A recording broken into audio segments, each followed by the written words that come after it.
Hi అండి, అందరికీ నమస్కారం అండి. అందరూ ఎలా ఉన్నారండి? బాగున్నారా? ఈరోజు అయితే మష్రూమ్స్ పాలకూర చేస్తున్నాను అనమాట. ఇక్కడైతే ఉల్లిపాయ పచ్చిమిర్చి అయితే వేగుతుంది. అలాగే మష్రూమ్స్ అయితే కట్ చేసుకొని పెట్టుకున్నాను అనమాట.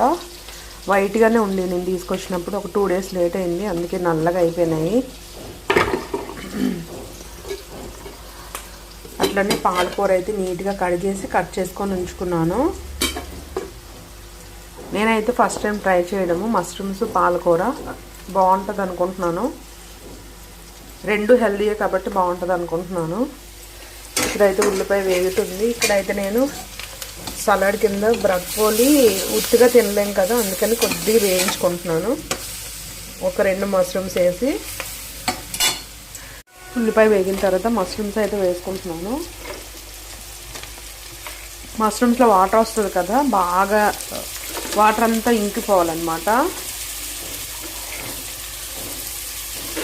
ఇలా కలిపేసుకొని వాటర్ అంతా ఇంకిపోయే వరకు వేయించుకోవాలి.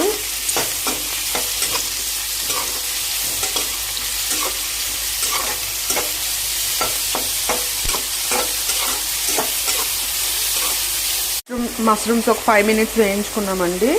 తర్వాత అయితే పాలకూర వేసేస్తున్నాను.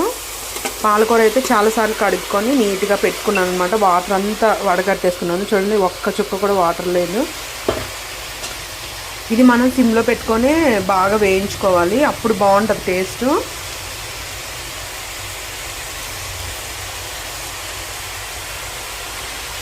ఒకసారి కలిపేసుకొని మూత పెట్టేసుకోవాలి.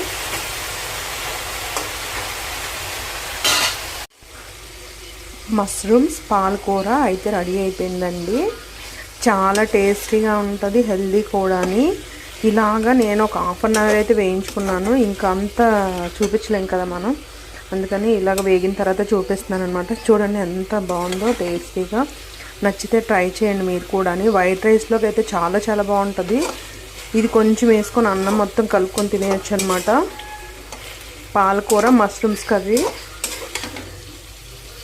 అయితే వేగిపోయింది. స్టవ్ ఆపేసుకుందాము. ఈ వీడియో నచ్చితే సబ్స్క్రైబ్ చేయండి, లైక్ చేయండి, షేర్ చేయండి.